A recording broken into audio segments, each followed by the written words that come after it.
this crumbles, that French bread gets dry, and this is one of the things that all grandmas would make the next couple of days. You could buy a loaf of French bread, and then they would turn that into bread pudding a couple of days later.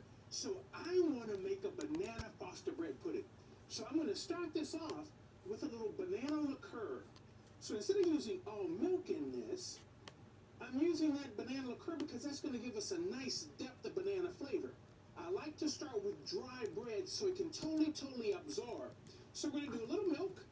We can always add as we need to. So we'll start some in, and let's get this starting to work in because I want the texture of oatmeal. All the bread nice and absorbed. You know, one of the great restaurants we had here in the city, they came up with a dessert called Bananas Foster. And it was basically sauteed bananas in butter and rum. It was served over ice cream.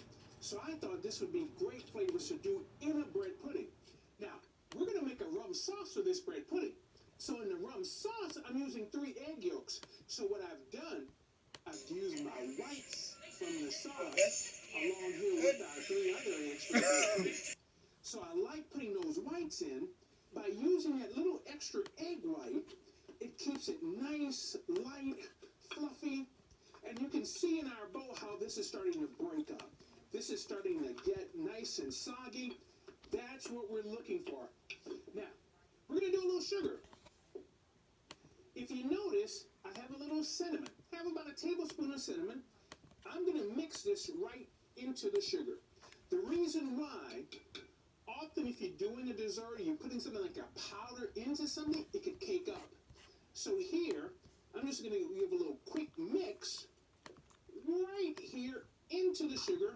This way, it won't cake up on us. We won't get a little pocket of cinnamon. So let's get our sugar in.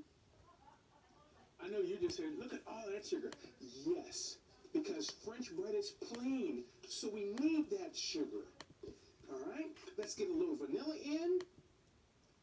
And this is something you can always add. That's why I'm going to do a little more milk. Because I'm looking for a certain texture. Oh, look at this.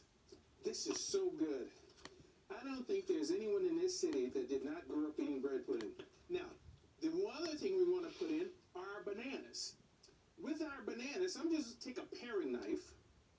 Let's just kind of open this up. I like to just go ahead